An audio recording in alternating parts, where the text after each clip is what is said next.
Hi అండి, అందరికీ నమస్తే. Welcome to Dasari vlogs. అందరూ ఎలా ఉన్నారండి? అందరూ బాగున్నారా? అందరూ బాగుండాలని, ఆరోగ్యంగా ఉండాలని మనస్ఫూర్తిగా కోరుకుంటున్నాను. ఎవరైతే మన ఛానల్ని ఫస్ట్ టైం చూస్తున్నారో మన వీడియోస్ మీకు నచ్చినట్లయితే లైక్ చేయండి, కామెంట్ చేయండి. మీకు కొంచెం హెల్ప్ అవుతాయి అనుకుంటే మన ఛానల్ను సబ్స్క్రైబ్ చేసుకోండి. ఇదిగోండి, ఈరోజైతే మాకు తెలిసిన వాళ్ళు అనమాట, ఫ్రెండ్స్ అనుకోండి. అయితే వాళ్ళకి కొంచెం ఫుడ్ పంపించాలి. ఇంకా అందుకే నేనైతే క్యారెట్ జ్యూస్ చేశాను. ఇదిగోండి, ఇది ఇద్దరికి అనమాట. ఈ బాటిల్స్ ఏమో అంతకుముందు నా దగ్గర ఉన్నాయి. ఈ బాటిల్స్లో పోస్తే లీక్ కూడా అవ్వదు, ఇంకా తాగి పడేయచ్చు అనమాట. ఇంకా అందుకనే ఇందులో పోసాను. ఇదిగోండి, చక్కగా కొద్దిగా లెమన్, కొంచెం హనీ కలిపాను. ఈ క్యారెట్ జ్యూస్ చాలా బాగుంటుంది. టేస్ట్ అయితే కంటి చూపుకు కూడా చాలా మంచిది. ఇంకా తర్వాత బ్రేక్ఫాస్ట్లోకి అయితే ఈ శనగలు నైట్ నానబెట్టాను. అవైతే ఇంకెప్పుడు నేను టమాటా, కొత్తిమీర అన్నీ కలుపుతాను. ఈరోజైతే ఇలా తాలింపు అయితే వేసాను, అలా కూడా బాగుంటుంది. ఇదిగోండి, కొంచెమేమో వంకాయ ఫ్రై చేశాను, కొంచెమేమో కోడిగుడ్లు టమాటా ఇలా గ్రేవీలాగా వండాను. ఇంకా రైస్ అయితే ఇంకా కొద్దిగా చల్లారి పెట్టి నేను ఇలా స్టీల్ దాంట్లో పెట్టానండి. ఇవైతే ప్లాస్టిక్ బాక్స్లో అనుకోకండి, ఇంకా నా దగ్గర స్టీల్ లేవు. ఈ కూరలు కూడా చల్లారి పెట్టాను, వాళ్ళు ఇంకా తినేసి నాకు పడేయొచ్చని. ఇదిగోండి, ఎప్పుడైనా మనం ఎవరికైనా మన ఫ్రెండ్స్కి కానీ మన తెలిసిన వాళ్ళకి కానీ ఏదైనా ఫుడ్ పంపించాల్సి వచ్చినప్పుడు అయితే బయట అయితే అన్నీ దొరుకుతాయండి. ఇడ్లీ, దోశలు అన్నీ దొరుకుతాయి. హోటల్లో ఏది కావాలంటే అది దొరుకుతుంది. మనకు కావాల్సిన వాళ్ళకి మనం ఇలా కొంచెం హెల్తీగా ఇచ్చామనుకోండి, వాళ్ళు కూడా చాలా ఆరోగ్యంగా ఉంటారు. వాళ్ళు కూడా చాలా ఇష్టపడతారనమాట ఇలాంటి ఫుడ్ని. నేనైతే ఇలాగే ఇస్తాను, నాకు ఇలాగే నచ్చుతుంది. ఎవరికైనా ఇవ్వాలన్నా కూడా నేనైతే అలా పంపించాను అనమాట. ఇంకా తర్వాత అయితే ఇదిగోండి, పైనాపిల్ అయితే చూపించమన్నారు కదా. ఇదిగోండి, తొక్కంతా తీసేసినాక కళ్ళు ఉంటాయి కదా, దాన్ని ఇలా లైన్గా తీసుకొస్తే చక్కగా ఇలా వస్తుంది అనమాట డిజైను. అందులో ఉండే కళ్ళన్నీ పోతేనే మనకి జ్యూస్ కానీ తినేటప్పుడు కానీ స్మూత్గా అనిపిస్తుంది. లేదా కళ్ళు సరిగ్గా తీపిపోయినా కూడా మనకి దురదలాగా అనిపిస్తుంది తినేటప్పుడు. ఇదిగోండి, ఇది కూడా బాగా పండింది. జ్యూస్ అయితే చాలా బాగుంది.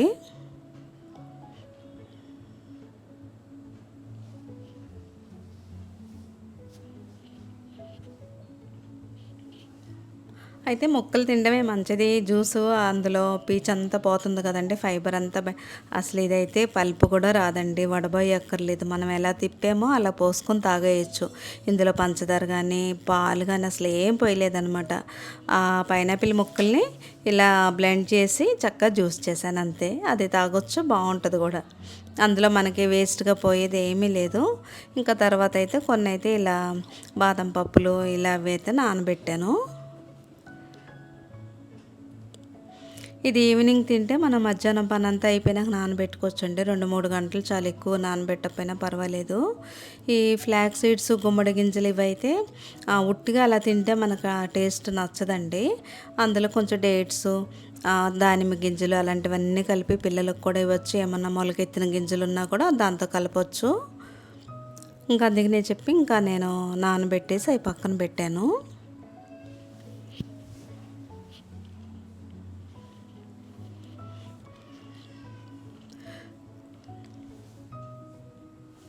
అయితే మీ ఇంట్లో ఎవరైనా సరే మీరైనా అనుకోవచ్చు. అయితే నా ఫ్రెండ్ అడిగింది అనమాట. నేనైతే తనకు కూడా షుగరు, థైరాయిడ్ ఉంది. మీలాగా మేము తినలేకపోతున్నాము, మీరంటే పిల్లలు మీరు చక్కగా తింటున్నారు. మా ఇంట్లో ఒకళ్ళు ఒకటి తింటే ఒకళ్ళు ఇంకోటి తినరు. అందరికీ ఒకటేలా విడివిడిగా చేయాలంటే చాలా కష్టం అవుతుంది కదా అని అడిగింది. మీకు కూడా ఆ డౌట్ రావచ్చండి. అయితే అందరితో పాటే మనం కూడా ఇదిగోండి, అదే ఒక్క ఇడ్లీ పిండిలోనే ఇప్పుడు అందరికి మనం ఇంట్లో ఫ్యామిలీకి ఎలా చేస్తామో అలాగే వైట్ ఇడ్లీ, దాంట్లోనే మనం ఏంటంటే కొంచెం క్యారెట్ తురిమింది, కొంచెం కొత్తిమీర. ఇది ఇడ్లీ వేస్తున్నాం కాబట్టి ఉల్లిపాయ ముక్కలు బాగా వండి, అదే ఊతప్పం కానీ గుంత పొంగనాలు వేసుకుంటే ఉల్లిపాయ, పచ్చిమిరపకాయ కూడా వేయచ్చు. నేనైతే 2 స్పూన్లు రాగి పిండి కలుపుతున్నాను. అంతకుముందు మీకు రాగి ఇడ్లీ చూపించాను కదా, సేమ్ అదేనండి. ఇది కలిపేసి ఒక అరగంట మనం పక్కన పెట్టామంటే చక్కగా రాగి పిండి ఇడ్లీ పిండి రెండు చక్కగా కాసేపు నానింది అనుకోండి, చక్కగా ఇడ్లీ వేసేసుకోవచ్చు. అయితే మీరైతే ఈసారి ఎప్పుడైనా సరే అందరితో పాటు కాకుండా మీకు షుగర్ ఉన్నా, థైరాయిడ్ ఉన్నా, కొంచెం బరువు తగ్గాలని, కొంచెం హెల్తీగా తినాలి అనుకున్నారనుకోండి, ఏది లేకపోయినా హెల్తీగానే ఉన్నారు, కొంచెం ఇంకా మన ఆరోగ్యాన్ని మనమే కాపాడుకోవాలి అనుకున్నప్పుడైతే మీరు కూడా ఇలా ట్రై చేసి చూడండి. ఇదైతే చాలా బాగుంటుంది టేస్టు. ఇందులో మనం కొత్తిమీర, క్యారెట్ తురుము, వెజిటేబుల్స్ అన్నీ కలుపుతున్నాం కాబట్టి కార్బోహైడ్రేట్స్ కూడా మనకు తగ్గుతాయి అన్నమాట. అప్పుడు ఇడ్లీ తిన్నా కూడా మనకు అంతేం అనిపించదు. ఇంకా తర్వాత అయితే జీడిపప్పులను అయితే నేను ఇలా బద్దల్లా తీసి పైన అయితే ఇలా వేస్తున్నాను.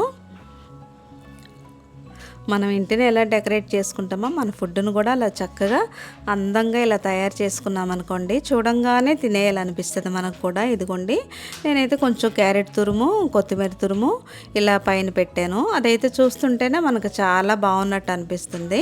టేస్ట్ కూడా చాలా బాగుంటుంది. ఒక 5 నిమిషాల పాటు మనం ఇలా మీడియం ఫ్లేమ్లో పెట్టామంటే ఇడ్లీ అయితే చక్కగా అయిపోతాయి అన్నమాట.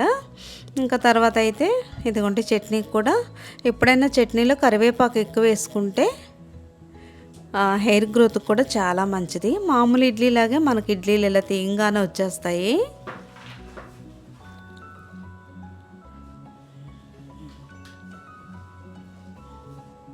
ఇంకా ఊతప్పం, గొంతు పొంగనాలు అలా వేసుకుంటే కనుక అందులో ఉల్లిపాయ ముక్కలు, పచ్చిమిరపకాయ ముక్కలు అన్నీ వేసుకోవచ్చు. ఇదిగోండి, ఇది ఏ చట్నీతో తిన్నా కూడా చాలా అంటే చాలా బాగుంటుంది, మంచి హెల్దీ కూడా. మీరు కూడా ఈసారి తప్పకుండా ట్రై చేసి చూడండి.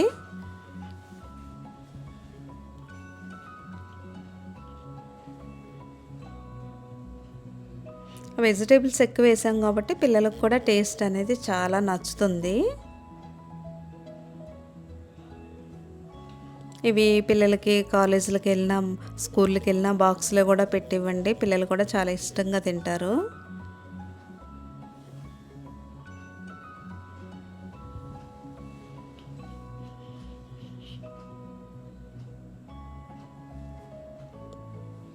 ఇంకా పిల్లలు వెళ్ళిన దగ్గర నుంచి అయితే ఇంకా మెల్లిగా ఒక్కొక్క పని చేసుకోవాలి. ఇదిగోండి, ఎప్పుడన్నా మీరు గిన్నెలు తోమేటప్పుడు ఇంట్లో నిమ్మకాయ ముక్కలు వాడతాం కదా, వాడేసిన ముక్కల్ని ఇలా మనం ఆ సోపులో పెట్టుకొని వాటితో పాటు తోమామంటే గిన్నెలు తెల్లగా మెరుస్తాయి, ఆ జిడ్డు వాసన అనేది పోద్దనమాట. మాకైతే స్టవ్ పక్కన ఎక్కువ ప్లేస్ లేదండి, పక్కనే షింకు. ఇంకా అక్కడ కడిగితే మన స్టవ్ అంతా చుమ్ముతాయని నేను అసలు లోపల కడగను. బయట మాకైతే వాష్ ఏరియా, ఆ చక్కగా ఎండ కూడా వస్తుంది సందులోకి. ఇదిగోండి, చక్కగా ఇలా గిన్నెలన్నీ ఎండలో ఎండితేనే నాకు నీట్గా ఉన్నట్టు అనిపిస్తుంది. ఇక్కడైతే ఇంకా పని అంతా చేసేసుకోవచ్చు అనమాట. నాకు ఈరోజు చాలా పని ఎక్కువే ఉంది, ఇంకా పని అంతా అయిపోయింది. ఇదిగోండి, ఇలా చక్కగా ఎప్పుడైనా సరే ఒక ఎండ లేకపోయినా నీళ్ళలో ఉన్నా కూడా గిన్నెలన్నీ ఆరినాకే అప్పుడు లోపల పెట్టుకుంటే మంచిదండి, లేకపోతే అందులో కూడా చెడు బ్యాక్టీరియా అనేది ఫామ్ అవుతుంది. ఇంకా తర్వాత అయితే ఒక పూట రైస్ తిన్నాం అనుకుంటే ఇంకో పూట చపాతీ కానీ పుల్కా కానీ ఏదన్నా అయితే ఒక బీట్రూట్ని అయితే కొంచెం అయితే తురుము తీసి పక్కన పెడుతున్నాను, బీట్రూట్ కూర చేద్దామని. పోయినసారి మీకు బీట్రూట్ కూర పచ్చి కొబ్బరితో చూపించాను. సరే, అలా కాకుండా ఇంకా టేస్టీగా ఇంకా బాగుండాలి అనుకుంటే కనుక ఇలా కూడా ట్రై చేసి చూడండి. బీట్రూట్ని అయితే అంతకుముందు నేను కూడా ఇష్టపడేదాన్ని కాదండి, అదేంటో తీయగా ఉన్నట్టు అనిపించేది. ఇంకా తర్వాత అయితే ఇలా వండడం ట్రై చేసినాకైతే ఇదైతే చాలా నచ్చుతుంది. విడిగా మనం అన్నంలో కలుపుకోవచ్చు, చపాతీలోకి, పుల్కాల్లోకి, అన్నిటిల్లో చాలా బాగుంటుంది. ఇందులో అయితే నేను ఇదిగోండి, మనం తాలింపుల్లో ఈ బీట్రూట్ కొంచెం వేగినాక మనం ఎన్ని గుడ్లు కావాలనేది చూసి వేసుకోవచ్చు అన్నమాట. 2, 3 అనేది మన ఇష్టం. నేనైతే 2 కోడిగుడ్లు వేస్తున్నాను. నేను వేసింది అయితే ఒక చిన్న బీట్రూట్ అనమాట. ఈ కోడిగుడ్డు పొరటు మనం ఎలా చేసుకుంటాం సేమ్ అంతేనండి. ఇదైతే టేస్ట్ చాలా బాగుంటుంది. బీట్రూట్ తినని వాళ్ళు కూడా తింటారు ఇష్టంగా. ఈసారి మీరు కూడా తప్పకుండా ట్రై చేసి చూడండి. పిల్లలకైతే బీట్రూట్ రైస్ లాగా అందులో కొంచెం రైస్ వేసి కలిపేసి బాక్సుల్లో కూడా ఇచ్చేస్తాను నేనైతే. ఇదిగోండి ఇంకా మల్టీగ్రెయిన్ పిండితో అయితే ఇంకా పుల్కాలు చేద్దామని మల్టీగ్రెయిన్ పిండి అయితే తీస్తున్నాను. ఒక పూట రైస్ తిన్నారనుకోండి, ఇంకో పూట అయితే ఇలా పుల్కా కానీ చపాతీ కానీ, ఇదైతే డిన్నర్లోకి ఇలా ఎక్కువ కూరలు లేకుండా ఇలా సింపుల్గా బీట్రూట్ కూర 2 పుల్కాలు తిన్నా కూడా డిన్నర్లో కూడా సరిపోతుంది. ఈ పైన అయితే కొంచెం కొత్తిమీర వేసాను. ఆ ప్లేస్లో మీరు మెంతికూర ఉన్నా తోటకూర ఉన్నా సన్నగా కట్ చేసి వేసుకున్నాం అనుకోండి, మనకి ఆకుకూరలు కూడా ఎక్కువ వెళ్తాయి అన్నమాట.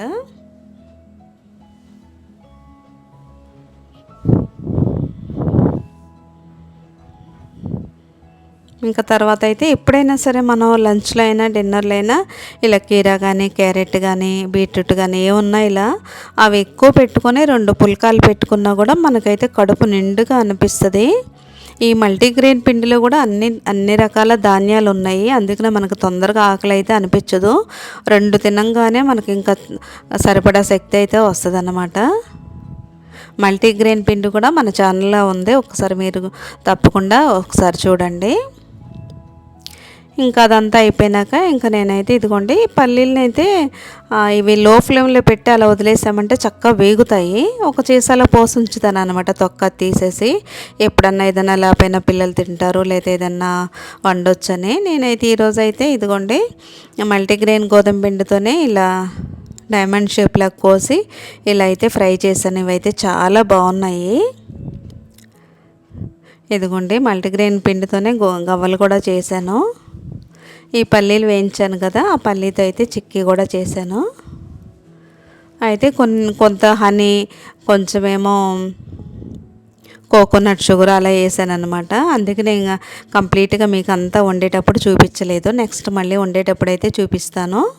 ఇదైతే జీడిపప్పుతో పాకం పట్టాను అది. ఇదిగోండి ఇది చిక్కీ ఇలా చేశాను. ఇదైతే కొంచెం వామేసి చిన్న బిస్కెట్లాగా ఇలా డైమండ్ షేప్లో కోసాను. ఇవి కూడా చాలా బాగున్నాయి. మన గోధుమ పిండితో అయితే తెల్లగా చూడడానికి బాగా కనిపిస్తాయి. అయితే ఎప్పుడైనా సరే మైదా అనేది అస్సలు వాడకండి. గోధుమ పిండి కానీ ఇలా మల్టీగ్రెయిన్ మనం విడిగా గోధుమలు పట్టించుకున్నా పర్వాలేదు. నేనేంటంటే ఈ మల్టీగ్రెయిన్ పిండితో బాగుంటాయా లేదా గట్టిగా ఉంటాయా అని చెప్పి మీకు చూపించలేదనమాట. చాలా బాగున్నాయి, ఈసారి వండినప్పుడు మీకు కూడా చూపిస్తాను. ఇంకా పని అంతా అయిపోయినాక మనం అయితే వంటగదంతా నీట్గా చేసుకొని స్టవ్ అంతా తుడిచేసి పడుకుంటే ఇంకా మార్నింగ్కి అయితే లేవగానే మనకు కూడా చాలా ఫ్రెష్గా అనిపిస్తుంది. ఎందుకంటే అలా ఎలా పడితే అలా ఉన్నప్పుడు మళ్ళీ పొద్దున్నే లెగిసి మనం అస్సలు పనులు చేసుకోలేమండి. ఏది ఎక్కడ పెట్టామో ఏమీ అర్థం కాదు. అలా జిడ్డుగా ఉన్నా కూడా బాగోదన్నమాట. అందుకనే ఎప్పుడు పని అప్పుడు అయిపోతే మనకు కూడా హాయిగా నిద్ర పట్టుద్ది. అక్కడ పని ఉందనుకోండి మనకి ఇక్కడ నిద్ర సరిగ్గా పట్టదు. అందుకే చక్క పని అంతా చేసుకొని నేనైతే స్టవ్ అంతా నీట్గా క్లీన్ చేసేసుకొని ఇంకా ఎక్కడ సర్దేసుకొని పడుకుంటే హాయిగా ఇంకా మార్నింగ్ లేకపోవచ్చు అనమాట. ఈరోజు వీడియో అయితే ఇదండి. ఈ వీడియో మీకు నచ్చింది అనుకుంటున్నాను. నచ్చితే లైక్ చేయండి, కామెంట్ చేయండి. రేపు ఇంకో మంచి వీడియోతో మళ్ళీ కలుద్దాం. బాయ్ అండి.